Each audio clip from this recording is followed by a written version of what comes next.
For this week's Garden Goodies, I'm here with Craig Schussler, who grows giant pumpkins, something that a lot of people in the area try out once in a while. And for beginners who might want to grow something huge like this, what's the first couple of things to get started that you would say? Yep, the first couple things is you want to find a good seed, because if you just buy commercial seeds, you won't have a giant pumpkin. The second biggest thing is some space. As you can see, I have about 750 square foot per plant for one pumpkin. And is there any special requirements as far as watering or fertilizing? Yes, you want to keep up on your watering. Pumpkins don't like to be saturated in water, but they do like to have moist ground where they can bring up the nutrients to grow a pumpkin, because a pumpkin is a lot of water inside of it. Fertilization, you want to kind of have your fertilization plan in place.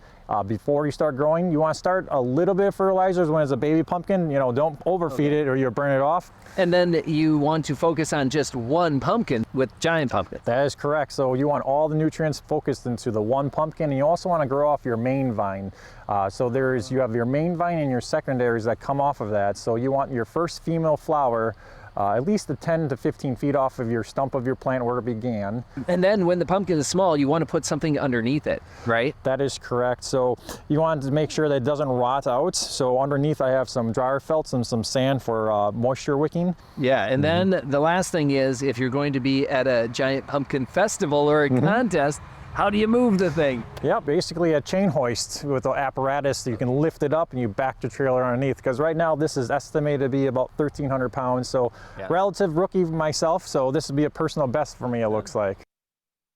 Okay, so I dog sat for the Schusslers about a month ago, and they were like, keep an eye on the pumpkin, but it was covered. That thing's massive. It is. 1,300 pounds. Yeah, and he took it to the ginormous pumpkin festival in Altoona this past weekend. Let's take a look at a picture there. He is at the weigh off, and he ended up in the top 14. All right. Out of 50 pumpkins, he ended up at 14th place. That's impressive. Pretty impressive. And he's only been growing for a couple of years. Yeah. So he's really getting up there already. Way to go, Craig. Yeah. And his wife, Tara, also works at the station. Yes. We love her. They made some delicious treats for us. Some pumpkin treats?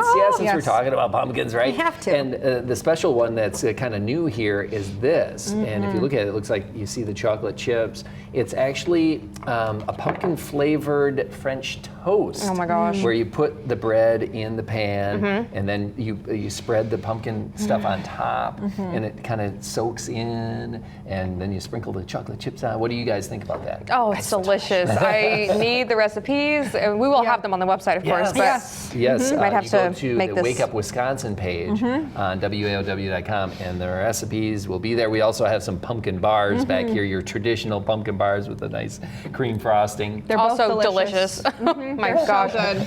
And you put syrup on your little French toast pumpkin bar, pumpkin thing. So it's all a great, neat thing. The perfect fall treat. Thanks, Tara and Craig. Oh my gosh, you guys are awesome. We will be right back after this break.